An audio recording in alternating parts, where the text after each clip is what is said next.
আপনি কি জানেন কাপুর এবং আগরবাতি কিভাবে তৈরি হয়? প্রতিদিন আমরা পূজা, ধর্মীয় অনুষ্ঠান, সুগন্ধি, স্বাস্থ্য উপকারিতা এবং মশা তাড়ানোর জন্য এগুলো ব্যবহার করি।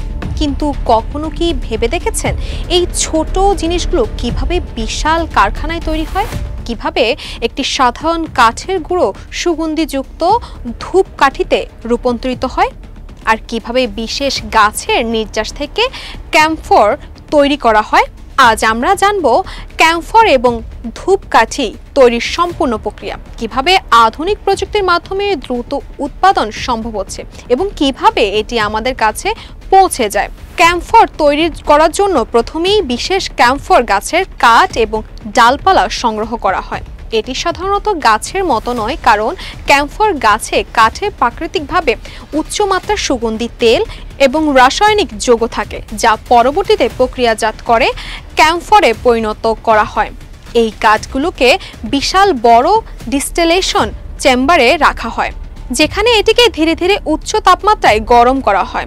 তাপে কাঠ থেকে বিশেষ ক্যাম্ফর বাষ্প বের হয়, যা পাইপের মাধ্যমে ঠান্ডা করার জন্য কুলিং চেম্বারে পাঠানো হয়। এই কুলিং চেম্বারে যখন গরম বাষ্প ঠান্ডা হয়, তখন এটি স্ফটিক আকার ধারণ করে, যা আমরা বাজারে পাওয়ার ক্যাম্ফর হিসাবে চিনি।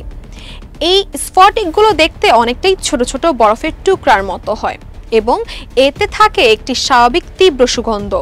এরপরে এই স্ফটিকগুলো বিশেষ মেশিনে পিষে গুঁড়ো বানানো হয়, যা থেকে ছোট ছোট ক্যাম্ফর ট্যাবলেট তৈরি করা হয়। এই ক্যাম্ফর ট্যাবলেটগুলো পূজার কাজে, সুগন্ধির জন্য, ওষুধ তৈরিতে এবং অনেক স্বাস্থ্য উপকারিতার জন্য ব্যবহার করা হয়। এবার আসি ধূপকাঠি তৈরির প্রক্রিয়ায়, যা আরেকটি বিস্ময়কর পদ্ধতি।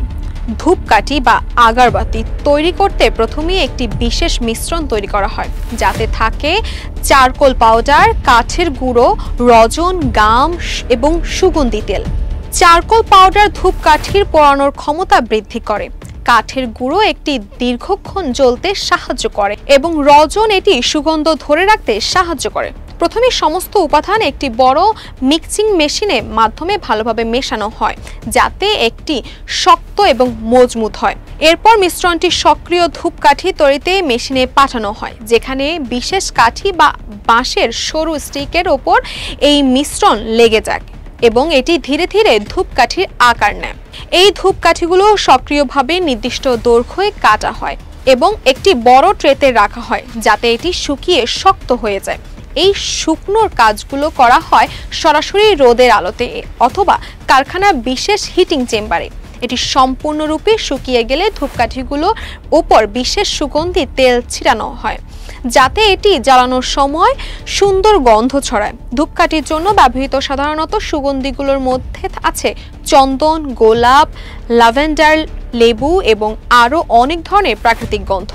এরপর শুরু করা হয় ফাইনাল প্রসেসিং ও প্যাকেজিং। প্রত্যেক ধূপকাঠি একটি নির্দিষ্ট পরিমাণে গুচ্ছ করে জড়ো করা হয় এবং এগুলোকে একটি বিশেষ প্যাকেট বা শক্ত কাগজের বক্সে মোড়ানো হয়, যাতে এটি ভেঙে না যায়।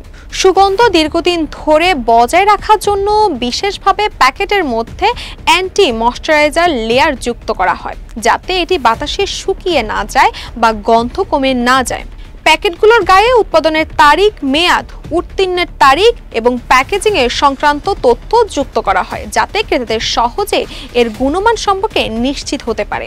এরপর এই ক্যাম্ফর ও ধূপকাঠিগুলো ডিলার বা রিটেল সেন্টারে পাঠানো হয়, যেখান থেকে আমরা এগুলো কিনে ব্যবহার করি।